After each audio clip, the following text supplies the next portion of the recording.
I have lived for 7 full years in Reynoldsburg, a suburb of Columbus, Ohio, a town locals jokingly call the most boring middle-class town in America. It lacks the neon clamor of New York, the romantic beaches of California, and the wild, open expanses of Texas. Instead, the landscape is defined by endless rows of red brick single-family homes, uniform lawns, straight roads with 35 miles per hour speed limits, and chain supermarkets that always seem half-empty.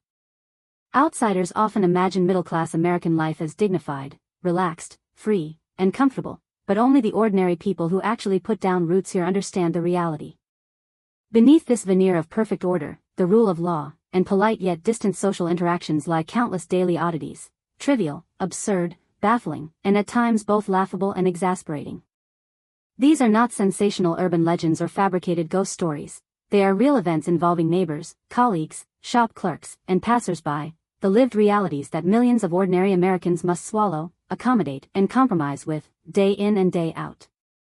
Everything I am about to share is based entirely on my own experiences over those 7 years and on stories told by my neighbors. Based on real-life accounts, workplace experiences, and public police civil records, without exaggerated drama or deliberate attempts to either vilify or glamorize, this narrative authentically captures the most real, fractured, and bizarre aspects of ordinary American life. Designed for a 1-hour, fully narrated format, the delivery features a measured pace, ample pauses, and accessible, conversational language, avoiding obscure vocabulary or complex rhetoric in favor of a natural, breath-conscious flow. It weaves together a continuous story connecting mundane routines, outrageous disputes, surreal human interactions, and absurd rules, stripping away the polished veneer of American politeness to reveal the truly bizarre yet authentic reality beneath. The story begins in the height of summer, June 2019, when I hauled 2 suitcases and moved from Seattle on the west coast to a small town in central Ohio. I left behind Seattle's rainy, humid climate and skyrocketing housing costs for this inland town for simple reasons: affordability, stability, decent safety, and average schools, the most basic criteria for countless working and middle-class Americans choosing a place to live. When buying a home in the U.S., the view is never the priority.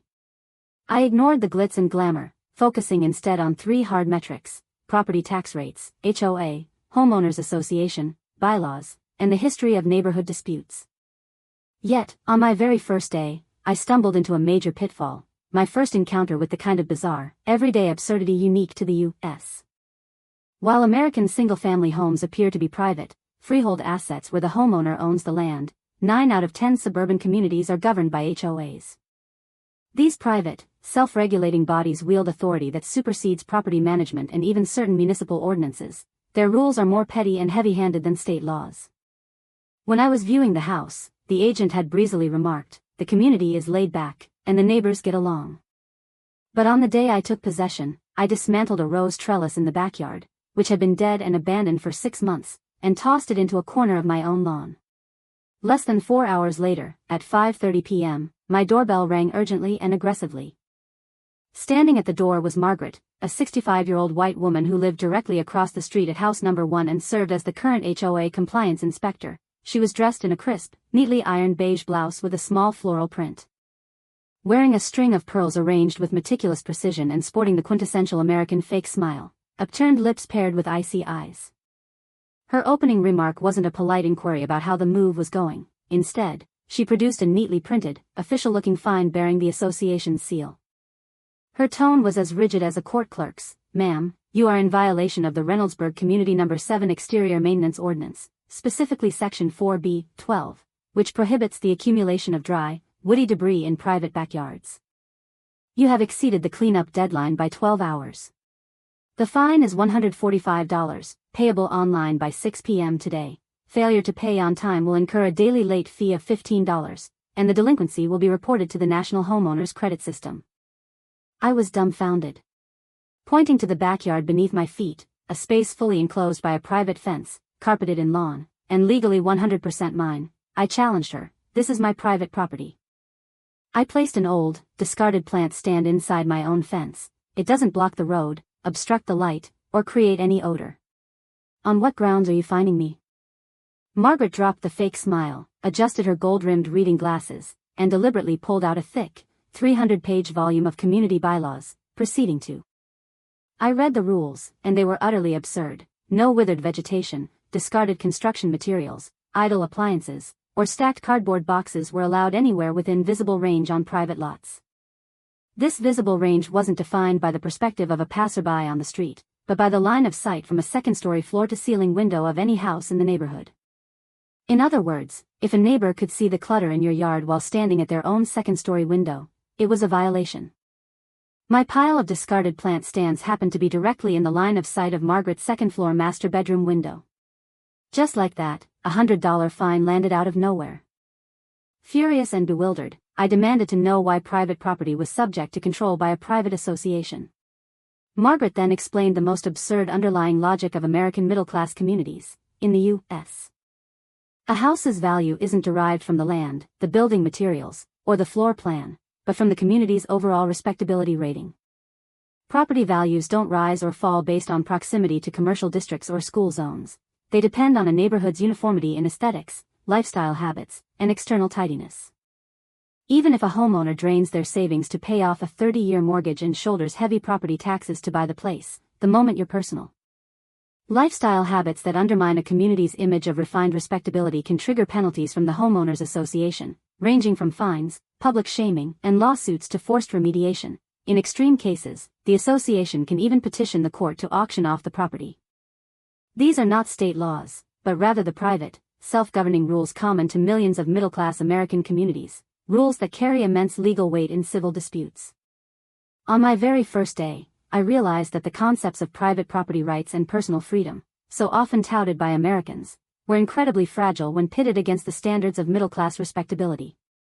I had initially assumed this was merely a case of some fussy old lady looking for trouble, but after settling in, I gradually discovered that Margaret was merely a microcosm of the community's absurd ecosystem. In this seemingly quiet, peaceful neighborhood, every ordinary household maintained a fragile veneer of civility through extreme obsessiveness, absurdly cutthroat competition, and twisted interpretations of the rules. The first person to shatter my preconceptions was my next-door neighbor, Kevin, a 52-year-old single plumber. A lifelong Ohio native who had started working right out of high school without a college degree, he had bought his home and settled down solely through the mastery of his trade. With an annual after-tax income of $72,000, he was the quintessential working-class middle American. He appeared honest and unassuming, always waving a friendly greeting upon meeting. On weekends, he mowed the lawn, washed his car, and walked his dog. His daily routine was precise to the minute, and he was widely regarded in the neighborhood as a model neighbor. Yet, after knowing him for 3 months, I stumbled upon his pathologically extreme frugality, habits so absurd they defied all reason. Kevin owned his detached house outright, free from mortgage stress. He had paid cash for his car and held over $60,000 in savings, hardly a man in financial straits. Yet, in his quest to save money, he had devised a set of survival rules that defied common sense. For starters, he dismantled the garage's original electric door, manually removing the motor, wiring, and sensors, and hauled the lot to the community's free recycling drop-off. When I asked why, pointing out that the electric door cost less than $5 a month in electricity and suffered negligible wear and tear, Kevin earnestly produced a handwritten ledger to break down the figures for me. He spoke with the solemnity of a financial auditor, tallying up the costs, standby power consumption, the surge in power during operation, remote control battery depletion, and the 5-year depreciation of the motor. It all added up to $442 for the year. He bluntly declared that paying this amount meant being fleeced by big capital, a stupidity tax only a fool would pay. He dismantled the motor and switched to an old iron chain for manual operation, zero cost, zero wear and tear, and permanent savings. Furthermore, he removed the whole house hot water circulation pump and shut off half the hot water lines in the bathroom, leaving the kitchen sink as the only source of hot water. For showers, he had to heat water 2 hours in advance and mix it with cold water in a large insulated tub.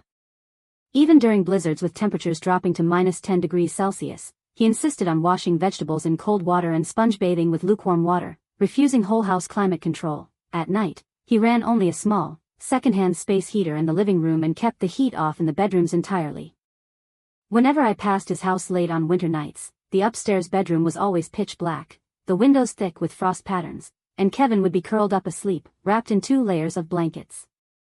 Even more extreme were his rules regarding water usage. U.S. municipal water is billed on a tiered monthly scale, with sewage fees bundled in and deducted simultaneously.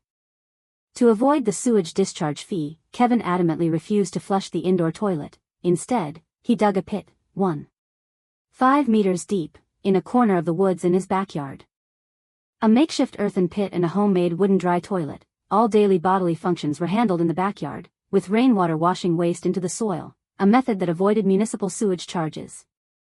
However, following a torrential downpour one late autumn night, the waste overflowed, following the slope to saturate the lawn and release a pungent stench. The HOA issued another violation notice and a $300 fine. Kevin refused to pay and contested the case in court, offering a bizarre defense. Human waste is natural organic matter, and returning it to the soil is part of the ecological cycle. Therefore, the municipality's sewage fees amounted to the forced sale of natural resources and an infringement on citizens' freedom of existence. The civil hearing caused a sensation in the local court. The judge, amused yet exasperated, ultimately handed down a compromise ruling. Kevin was permitted to keep the makeshift dry toilet but was required to install an impermeable plastic liner, at his own expense. The cost of the material came to exactly $310, $10 more than the fine itself. Kevin was visibly devastated in the courtroom, muttering incessantly about capitalist traps and unfair rules, yet he remained steadfast in his refusal to restore the use of his indoor flush toilet. His bottom line regarding frugality. The ultimate irony is that Kevin, a man who is incredibly stingy, is willing to spend $1,800 of his own money annually on subscriptions to 3 high-end financial magazines and niche, luxury outdoor accessories, while adorning his living room walls with expensive handcrafted woodwork. His logic is straightforward yet contradictory. Saving money is a way to resist capitalist exploitation, whereas spending on appearances upholds the dignity of his white middle-class status. Money need not be spent on enjoying life, but it must be used to preserve class respectability. This extreme contradiction reflects the genuine psychological turmoil experienced by countless white working-class Americans. They loathe the high cost of living yet cling stubbornly to the outward trappings of their class. They squeeze their daily survival expenses while blindly accumulating status symbols, leading a life that is both twisted and absurd. In stark contrast to Kevin's extreme frugality is Leah, a single mother living alone across the street. 34 years old and a supermarket cashier, she earns a monthly take-home pay of $2,800. After deductions for rent, car payments, and health insurance, totaling $2,200, she is left with less than $600 for actual living expenses, placing her firmly among America's low-income underclass. Yet, Leah lives. She is a textbook example of living beyond one's means and spiraling into debt. Renting an 80-square-meter townhouse, unable to afford a detached house, she has accumulated $47,000 in debt. Her credit cards are maxed out, she has defaulted on online loans 3 times, and her credit rating is in ruins. Yet, she lives a dazzling, glamorous life. She regularly dyes and styles her blonde hair, gets a manicure every 2 weeks, and fills her closet with dresses from affordable luxury brands. She never leaves the house without a full face of makeup, heavy perfume, and a matching jewelry set, and she upgrades to the latest iPhone model every year. I once kindly advised her to cut back on spending and pay off her debts, warning that otherwise, she would soon face aggressive debt collection and lawsuits, and potentially lose custody of her 5-year-old daughter. Sitting on her porch swing, sipping a cheap, sugary iced coffee, Leah casually dropped a remark that shattered my understanding of reality. In America, poor people can go hungry, carry debt, get hounded by collectors, and live in cramped apartments, but they cannot look poor. Once you look destitute, you lose all your connections, job opportunities, and the goodwill of society. Americans don't love the poor, they only love the illusion of respectability, even if it's built on debt. Even when in debt, one must maintain a polished appearance. This isn't vanity, it's a fundamental rule of survival. I later witnessed the brutal reality of this firsthand. Last autumn, a supermarket in our small town was hiring a warehouse supervisor. Leah interviewed alongside a married male candidate who was debt-free and dressed simply. Although the man had a stronger resume, greater physical stamina, and lower salary expectations, the interviewer ultimately hired Leah, who was heavily in debt but impeccably groomed. The HR manager explained bluntly in private, the store catered to a middle-class clientele, and the employee's presentable appearance directly impacted the store's ratings. Debt was a private matter, but a disheveled look posed a business risk. In that moment, I fully grasped the most absurd unwritten rule of American society. The primary yardstick for measuring a person here is never character, savings, integrity, or ability, but rather a polished, respectable exterior, where a glossy facade trumps all inner reality. While the bizarre antics of neighbors might seem like mere trivialities, the truly surreal and intractable force, one that ordinary people are powerless to resist, lies in the distorted public norms that permeate every aspect of American life, from food and clothing to housing and transport. Chief among them is the universally reviled. Amidst the chaos of the healthcare system, late in the autumn of my second year living there, I was struck by acute gastroenteritis at 3 in the morning, suffering from vomiting, diarrhea, and a fever of 39 degrees Celsius. My husband drove me through the night to the nearest public emergency hospital, where the entire admission process played out like a scene of absurdity. Upon arriving at the ER lobby, the triage nurse's first move wasn't to check my temperature, assess my condition, or start an 4-drip. Instead, she handed me 7 pages of dense legal waivers and pre-authorization forms for medical billing. I was required to sign every item, enter my social security number, and link a bank card. Without a signature, treatment would be refused, no exceptions, not even if the patient were to faint or go into shock. Fighting through the abdominal pain, I signed the papers and joined the queue, waiting 117 minutes. More than 20 other emergency patients sat in the hall, some gasping for air during asthma attacks, others with bleeding open ankle fractures, and elderly patients drenched in cold sweat from angina. Everyone waited in absolute silence. No one was permitted to rush the staff, make noise, or question the pace of triage. The nurses repeatedly announced the hospital's policy. Emergency priority was determined by the tier of one's medical insurance coverage rather than the severity of the medical condition, top-tier commercial insurance.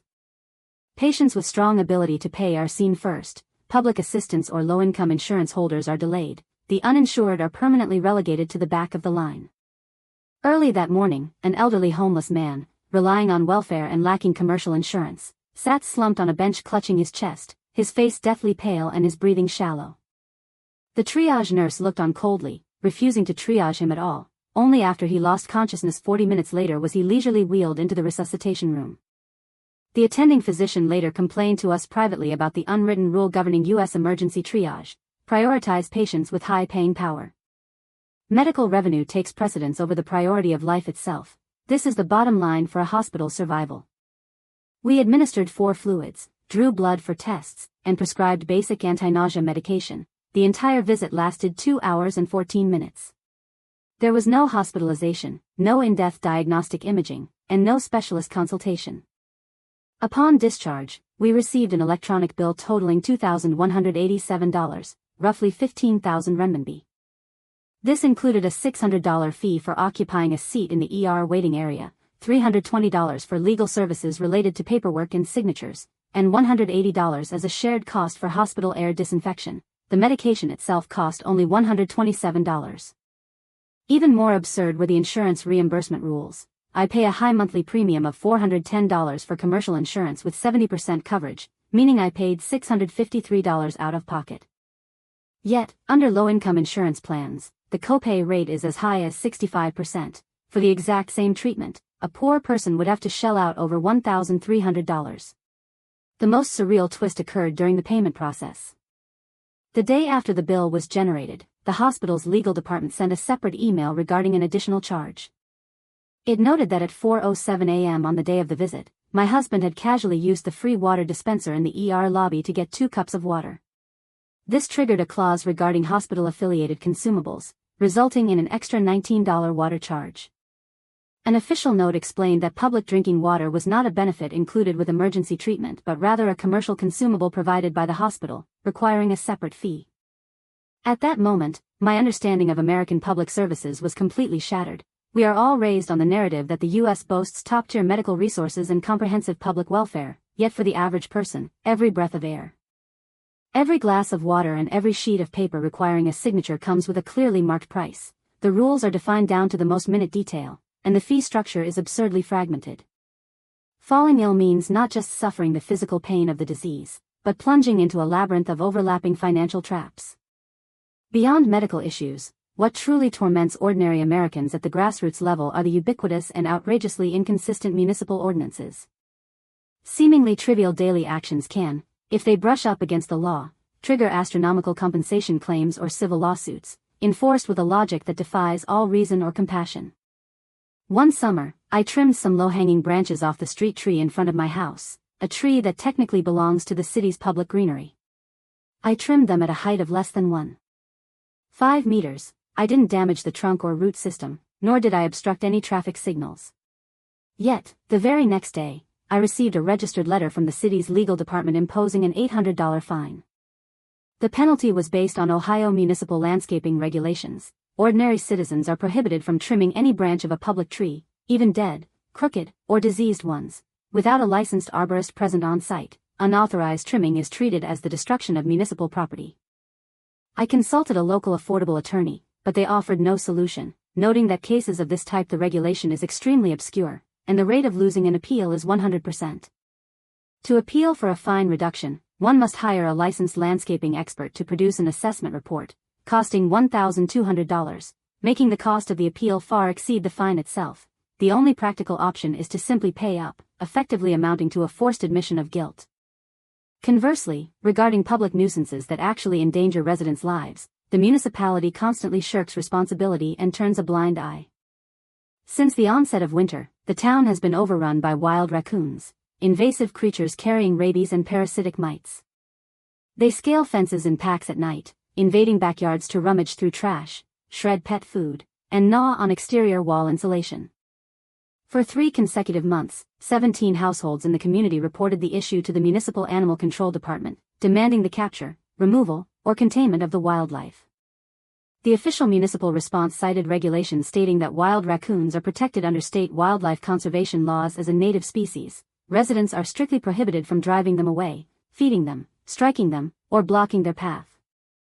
Unauthorized harm to a raccoon carries a minimum fine of $1,500, and serious cases can constitute a misdemeanor resulting in a criminal record. Yet, when raccoons invade homes, damage property, or scratch residents, the municipality provides no compensation for the resulting medical, repair, or extermination costs, leaving homeowners to bear all the risks. To summarize this absurd regulation, residents must tolerate nuisance wildlife and are forbidden from defending themselves. Harming the animal is illegal, yet the animal faces no liability for injuring humans. Last Christmas Eve, Margaret, an elderly woman living across the street, kept a male turkey she had adopted from a rescue shelter. The bird, agitated by the mating season, broke through its enclosure. It charged onto my lawn, pecked and injured my pet cat, tore the insect screen on the exterior wall, and wrecked my Christmas lights. I reported the incident to the police as a civil dispute, but the outcome of the mediation was infuriating. The turkey was classified as a companion animal entitled to the same legal rights as a pet. Its aggressive behavior was deemed natural instinct rather than a result of the owner's negligence, so I had no grounds to claim compensation. Conversely, had I tried to shoo the turkey away and caused even a minor scratch to the bird, I would have been liable for a total of $1,100, covering emotional distress for the owner, Margaret, and veterinary fees for the bird. This highlights the most absurd aspect of American law. While sentencing for major crimes, such as financial fraud, petty theft, or drunk driving, is incredibly flexible, often resulting in suspended sentences, bail, or community service, statutes governing minor infractions are pedantic and draconian.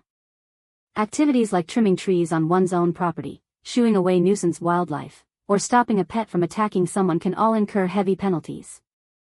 Common sense and fairness yield to rigid statutes, equity bows to extreme interpretations of rights and liabilities. Yet, the absurdity of life extends beyond official rules and legal codes. It is often woven into the mundane social interactions, neighborly relations, and workplace communications of ordinary people.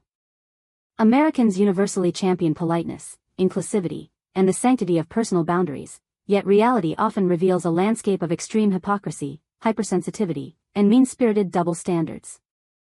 My community hosts a farmers market every Saturday morning where local growers sell their produce and homemade bread.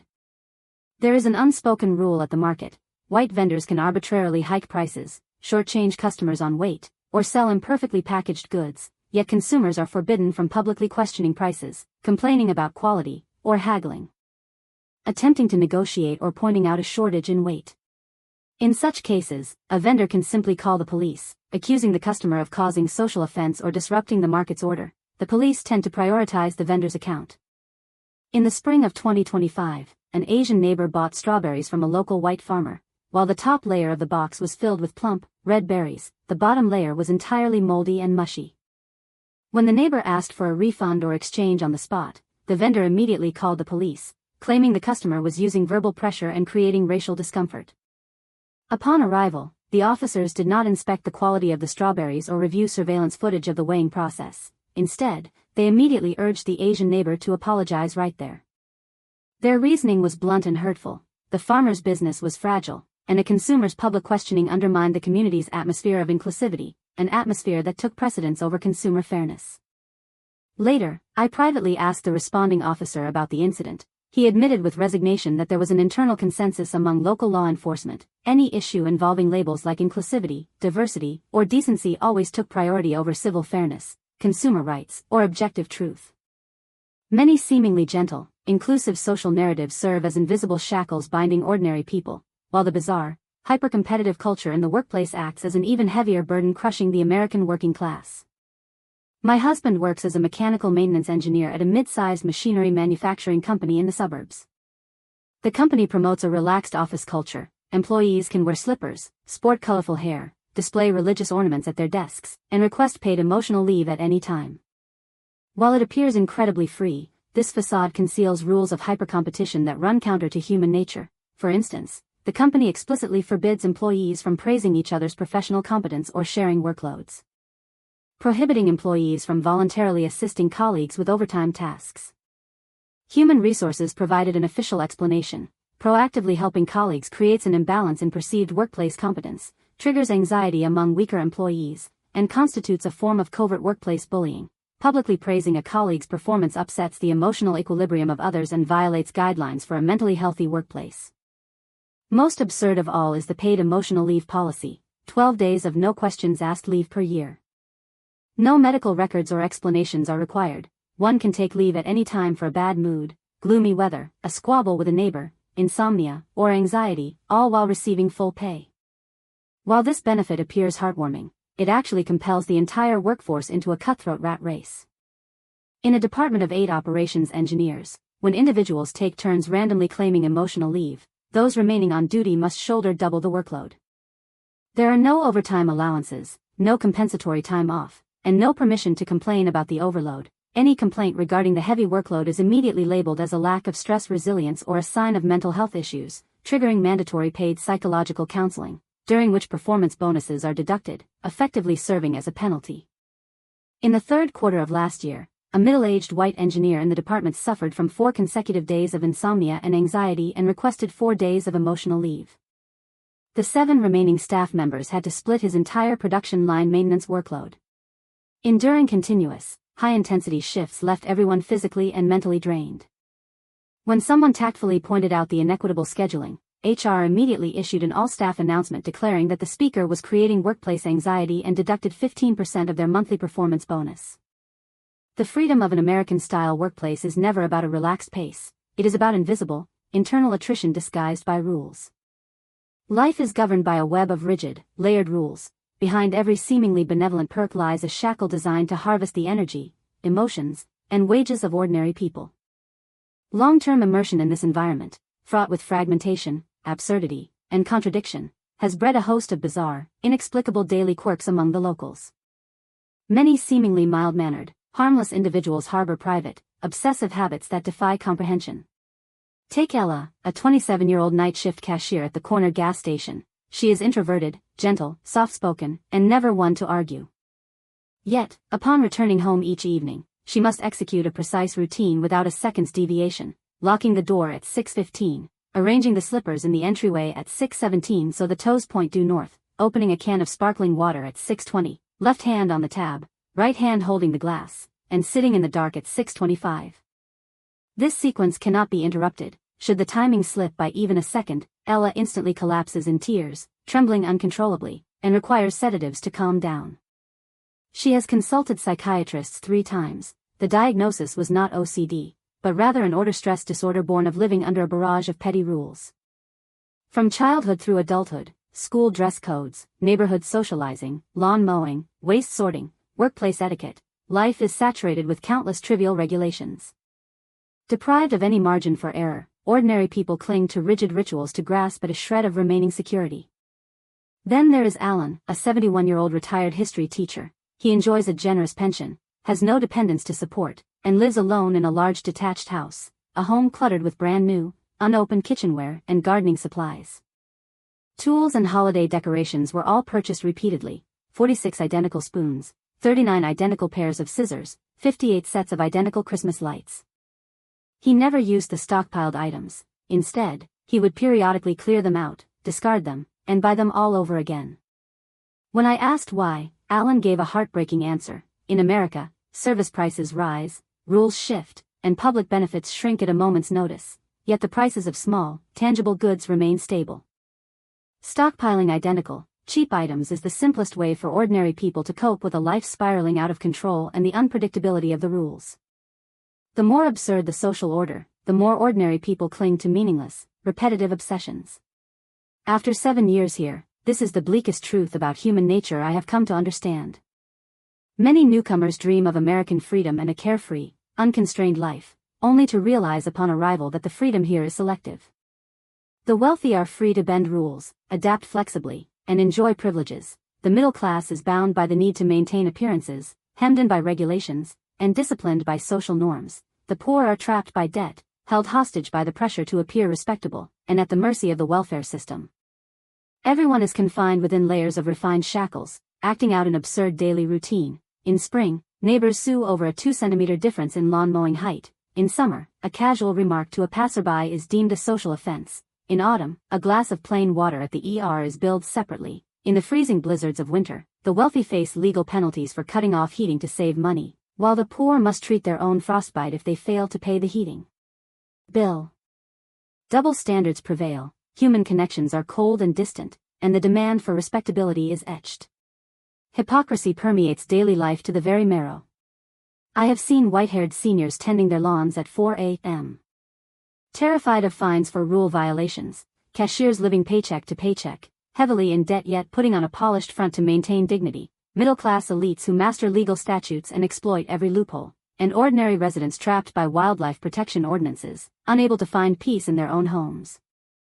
They are all native-born, law-abiding Americans, not eccentrics or extremists, but ordinary people who, having been conditioned by the rules of life here, have gradually become paranoid, fractured, conflicted, and peculiar.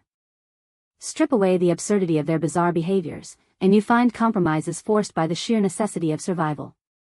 Margaret's obsessive policing of neighborhood tidiness isn't mere pettiness. It stems from a lifetime of anxiety over property devaluation and conditioning by community rules. She knows all too well that respectability equates to home values and retirement security. Kevin's pathological frugality and rejection of modern conveniences aren't born of innate stinginess, but of a fear of sudden destitution after witnessing industry layoffs, skyrocketing healthcare costs, and tax hikes. Leah's overspending and desperate attempt to maintain a glamorous image aren't driven by vanity or materialism. She sees the harsh reality that a down-and-out appearance effectively seals off any path to upward mobility. The rigid municipal codes and preposterous workplace rules aren't simply the whims of unreasonable creators. They are systemic ailments accumulated over years of social polarization, buck passing, and public opinion pressures. I have often wondered, why is the daily life of ordinary people in such a developed nation filled with such petty absurdities? Why, despite a robust legal system, do things so often defy common sense and reason? Why, in a society where everyone is polite and tolerant, neighbors kept their distance, wary of one another, yet, after 7 years of living side by side in the humdrum rhythm of daily life, I finally came to terms with it all. This quiet Ohio town is a microcosm of ordinary American society, a place boasting well-defined laws, refined social etiquette, standardized public services, and a polished middle-class image. Yet, beneath the surface lie fractured class anxieties, the stifling shackles of respectability, a system of double standards, and a palpable emotional chill. The American life seen by the outside world is a vision of relaxed freedom viewed through a filter. The daily reality I experienced, stripped of that filter, was a mosaic of petty absurdities that left countless ordinary people laughing and crying at once, powerless to resist and forced to compromise. As evening fell, the breeze in Reynoldsburg swept across rows of red brick roofs and manicured lawns, while porch lights flickered on one by one. Behind every soft, warm glow lay a hidden, peculiar obsession, a preposterous dispute over trifles, or a reluctant concession to the rules. Polite smiles served as everyone's protective camouflage, while the absurdities of daily life revealed their true selves. There were no heart-stopping adventures or melodramatic plot twists. Instead, it was the ceaseless stream of trivial, baffling, and bizarre incidents in these mundane days that piece together the most authentic, vivid, and surreal portrait of ordinary American life. It was neither romantic, nor heroic, nor perfect, a life defined by contradictions and knots, where respectability met absurdity, and polish met desolation. This was the ordinary world that countless Americans spent their lives rushing toward, enduring, and accepting, day after day, and for me, having put down roots in this foreign land for 7 years, it remains the most indelible and authentic chronicle of my life. Many people formed their impressions of the U.S. through movies, TV shows, and short videos, often assuming that the outrageous incidents seen there stem solely from extreme cases involving the homeless, radical activists, or violent crimes, while believing the vast majority of ordinary citizens to be polite, reasonable, law-abiding folks living quiet, uneventful lives. However, having settled 5 years ago in Canton, a small suburban town in eastern Pennsylvania, and immersed myself in the quintessential middle-class community, I have interacted exclusively with locals who hold steady jobs, pay their taxes on time, have no history of mental illness or criminal records, and possess higher education degrees. These include teachers, accountants, auto mechanics, supermarket staff, social workers, postal clerks, and stay-at-home parents, the very definition of normal Americans. Yet, once the veneer of social pleasantries is stripped away, the underlying traits revealed in their daily routines, their meals, neighborhood interactions, errands, and commutes, expose a level of stubbornness, double standards, bizarre logic, and surreal rules far more absurd than anything found in sensationalist news headlines. Today, I will spend an hour sharing, in a calm, unhurried narrative, a collection of stories gathered over these 5 years. These are 100% authentic accounts of the lives of ordinary people, free from dramatic embellishment, told as a continuous, unbroken stream. The tone is conversational and steady, suitable for a full original voiceover narration. The story begins in the late autumn of my first year in the town of Canton. I was 32 at the time, having just returned from an overseas assignment. I rented a 2-story, detached wooden house on the outskirts of town for $1,580 a month, a rate that covered the homeowners association fee but excluded utilities, trash removal, and community service surcharges. Canton has a permanent population of 12,000, there are no bustling commercial districts or tourists. The entire area is enveloped by maple forests, the streets are clean and tidy, and every household takes pride in manicured lawns and fresh flowers at the doorstep. Neighbors wave and greet one another, first impressions are always peaceful and dignified. Yet, on my very first day, the first strange incident occurred just as the move was wrapping up. Mark, the mover handling my furniture, a 39-year-old Pennsylvania native, married with 2 children, and a steady employee with 11 years of experience, had a clean track record and an honest, unassuming demeanor. However, after all the furniture had been unloaded, Mark refused to finalize the sign-off. Instead, he produced a 7-page, handwritten supplemental moving document. He demanded I sign the handwritten agreement item by item. It was not a standard industry contract but something Mark had drafted entirely himself. Article 1, for 3 hours after the move, I was forbidden from mopping the floors or dusting. The rationale was that dust carries the memories of the furniture's migration, and cleaning it would erase the object's souls and inflict psychological injury on the worker's professional spirit, requiring $850 in emotional distress compensation. Article 2, all curtains had to remain half open at a 45-degree angle. A deviation of even 1 degree would be deemed a disruption of the blessing field for the move, resulting in a $120 fine per instance. Article 3, I was strictly prohibited from looking directly at the backs of Mark's hands, considered a sacred zone of a craftsman's labor, as a direct gaze from an outsider would offend the dignity of the work.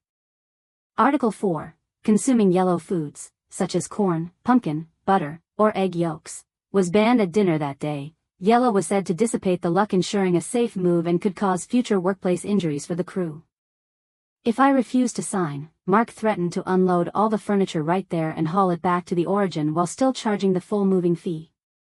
I immediately checked the Pennsylvania Transportation Labor Regulations, but found no such clauses in the industry rules.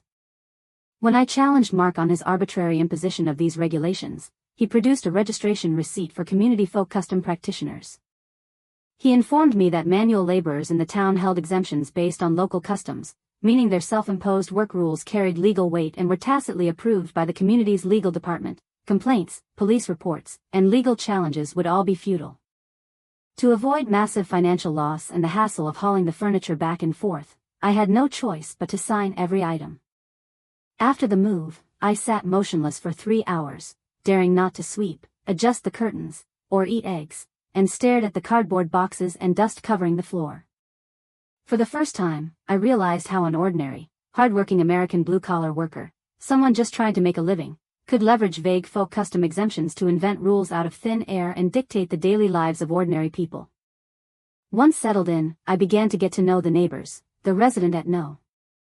45, diagonally across the street, was Sherry, a 42-year-old public elementary school reading teacher with a master's degree and 18 years of teaching experience. She was gentle, soft-spoken, and highly regarded in the neighborhood. To everyone else, she appeared to be an elegant and refined intellectual, yet she harbored a set of idiosyncratic, obsessive rules that outsiders found incomprehensible. She had 17 white daisies planted on the lawn in front of her house, and she mandated that every resident on the street, when passing by, maintain a fixed stride length of exactly 42 centimeters.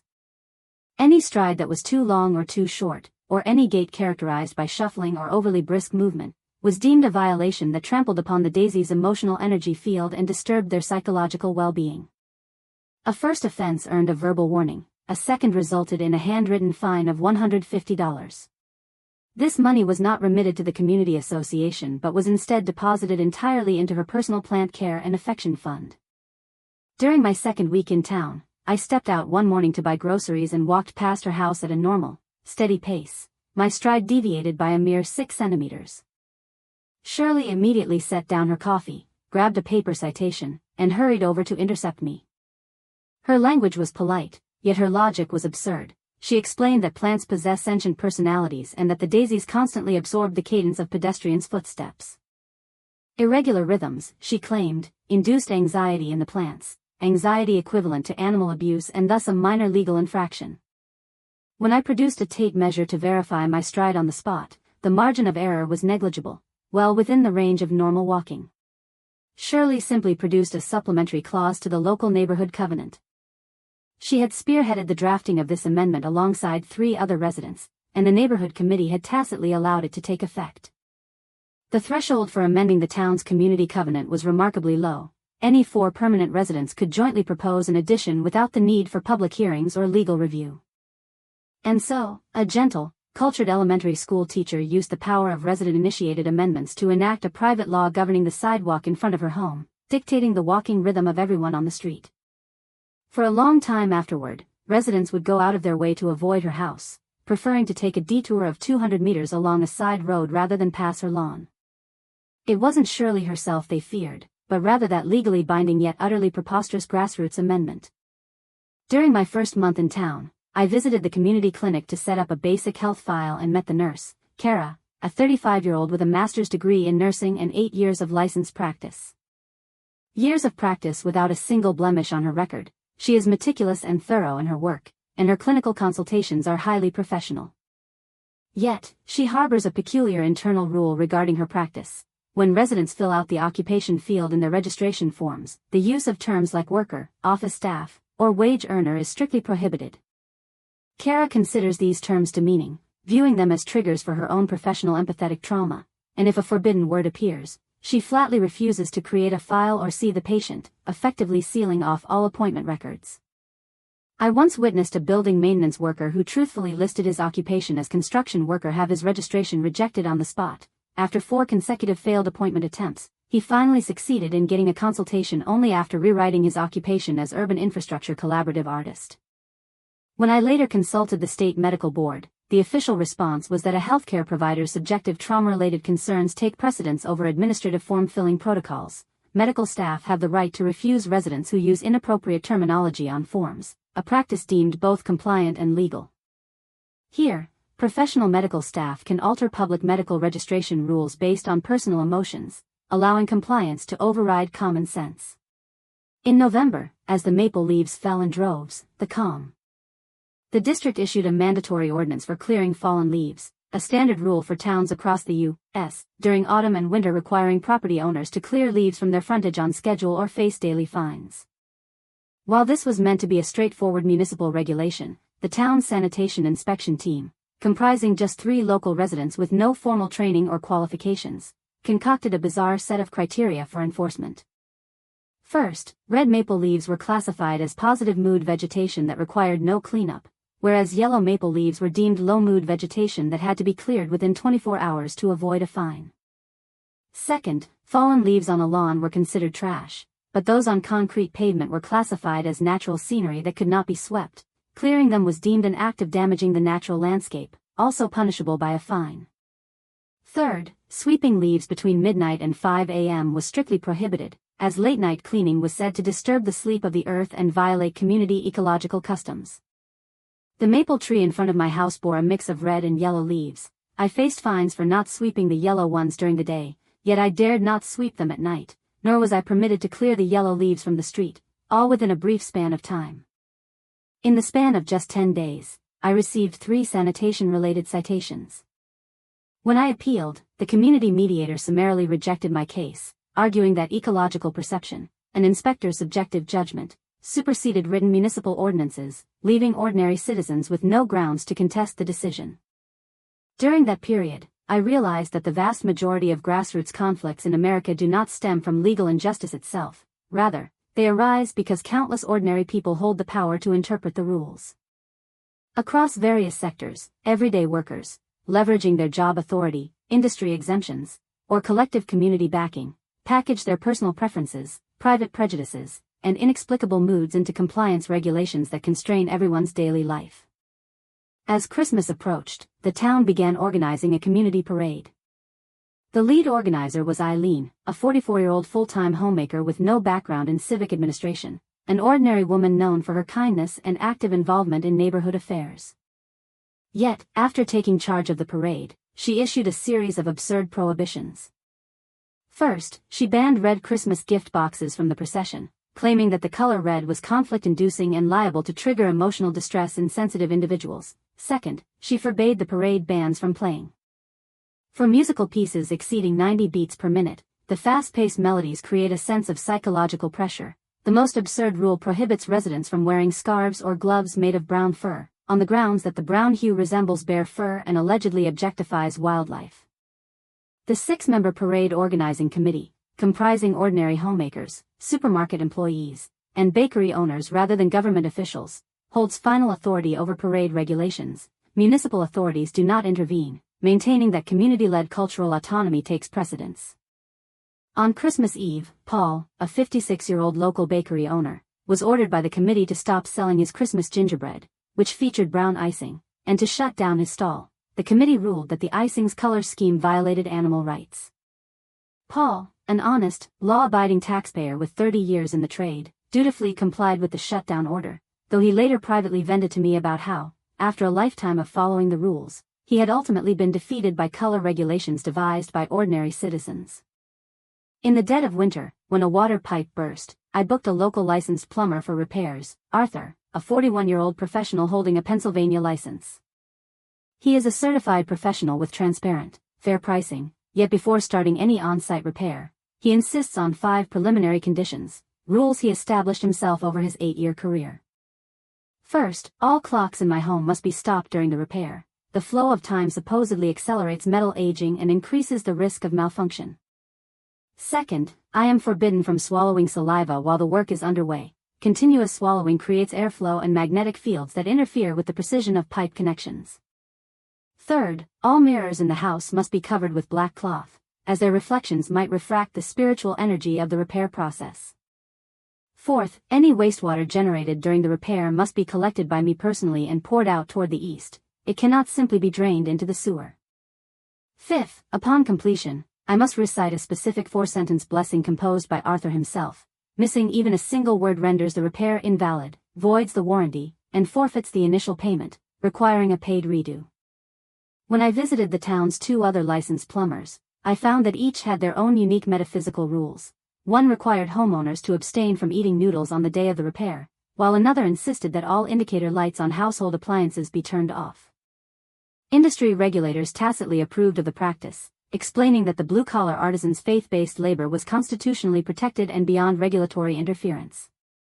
When a pipe burst late one freezing night, leaving me no choice, I had to stop the clock, cover the mirrors, suppress the urge to swallow, and recite the required blessing, fully complying with these absurd rituals. After the repair, Arthur casually loosened a pipe seal. 3 days later, the pipe leaked again. He claimed my prayer lacked sincerity and that an unstable magnetic field had caused the malfunction, charging an extra $400 for a faith service upon his return visit. With no recourse for complaint or redress, I found myself at the town post office during a January snowfall. I dealt with Becky, a 51-year-old veteran employee with 20 years of service. She was diligent, had a spotless record, and was highly regarded within the office. She had established an unwritten rule at her counter: any white envelope containing documents had to be accompanied by a green leaf. She believed white paper possessed a void quality that required the natural energy of a green leaf to balance it out. Without a leaf, the mail was flatly rejected. Although federal postal regulations contained no such rule, the postmaster was aware of the practice yet never intervened. In private conversations, it is acknowledged that there is immense tolerance for the eccentricities of grassroots public servants. As long as they do not embezzle public funds or violate criminal law, any new procedural rules they devise are treated as compliant. I once witnessed an elderly person trying to mail medical insurance documents. Lacking the required holly leaves, the senior had to make 4 round trips, forced to scavenge for leaves along the way, before finally successfully sending the life-saving paperwork. At that same post office, a retired teller working the adjacent window was notorious online as a rule-obsessed eccentric. This individual took it upon themselves to print citizen conduct assessment forms and conduct door-to-door checks on neighbors' daily routines. The town's civil service system tolerated such personal idiosyncrasies, with officials neither interfering with nor correcting one another. As the weather warmed in February, I joined a neighborhood mutual aid group comprising over 200 ordinary residents, office workers, stay-at-home mothers, retirees, and small business owners. The group administrator was a 27-year-old freelance illustrator with no official position or formal management credentials, yet they established internal governance rules that were both absurd and strictly enforced, such as a ban on the words rain, cold wind, and withered grass, as the administrator had been injured in a fall on a rainy day during childhood and these terms triggered a stress response. Penalties: for every instance of a prohibited word being sent, a fine of $25 is levied and transferred directly into the administrator's personal account. Regarding casual neighborhood chatter, the posting of vertically oriented images is banned, as such compositions disrupt the emotional atmosphere. When sharing photos of home-cooked meals, posting images featuring potatoes or lotus roots is forbidden. These root vegetables symbolize repression and are deemed detrimental to the community's mental health. Once, a neighbor casually shared a photo of laundry drying on a rainy day. This triggered a prohibited keyword, resulting in an immediate fine. To reclaim the money, the neighbor had to record a 3-minute apology, reading aloud a soothing script drafted by the administrator. The locals took this all in stride. No one questioned the unreasonableness of the rules. It was tacitly accepted that the psychological well-being of ordinary people took precedence over the freedom of public communication. In March, as spring blossoms arrived, the community launched a pet registration drive requiring all pet-owning residents to submit their pets' details. Leah, the 29-year-old social worker in charge of registration, known for her gentle nature and friendliness, introduced additional regulations for pet naming. Names for pet dogs could not feature harsh, abrupt sounds, such as Mark, Cain, or Jack, as these were believed to carry aggressive sound waves that polluted the community's spiritual environment. Cat names could not include words related to flowers or fruits, as these symbolized the withering of life and could induce collective melancholy.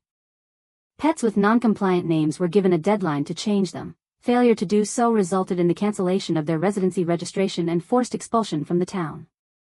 Many dog owners were compelled to rename pets they had raised for years and update their registration documents. Though heartbroken, they dared not resist. While not law enforcement officers, these social workers wielded authority over registration and thus controlled the rules for naming small animals. Seemingly gentle and harmless, the regulations were, in fact, incredibly domineering. In April, amidst the spring rains, I visited the town's chain supermarket to stock up on supplies. Wendy, the 38-year-old front-end supervisor, an ordinary mid-level manager, had established an unwritten rule for the checkout process. A customer's smile had to fall within a range of 15 to 25 degrees. A smile that was too slight appeared cold and rude, while one that was too broad created emotional pressure. Cashiers carried a mobile app to measure angles and assess customers' expressions in real time. If the angle was non-compliant, service was refused. Checkout was denied, and customers were ordered to leave the premises to rectify their behavior. Many residents, already in low spirits due to the rainy weather and wearing impassive expressions, were repeatedly refused service at the checkout. The supermarket's legal department fully backed this stance, ruling that employee emotional well-being took precedence over consumer transactions, meaning a compliant facial expression was a prerequisite for making a purchase. Furthermore, the fresh produce section was demarcated into 8 exclusive air territories, each assigned to a specific staff member. Customers passing through these zones were forbidden from making any noise with their footsteps, as treading upon an employee's air territory incurred a penalty fee for noise-induced emotional distress. Faced with exorbitant prices and a web of petty rules, the townspeople had no choice but to compromise and comply. In May, when the weather turned fair, I signed up for a free community art class for adults. The instructor was a part-time art teacher, an ordinary 40-year-old office worker who stocked shelves at the supermarket by day and taught classes by night, operating independently without a formal position in arts education. The class enforced absurd rules. When drawing, horizontal strokes were strictly prohibited, as horizontal lines were said to sap vitality, so one could only use vertical strokes. Mixing green and orange was forbidden, as the clash between these two colors was believed to generate emotional toxins, and one's breathing rhythm during class had to synchronize with.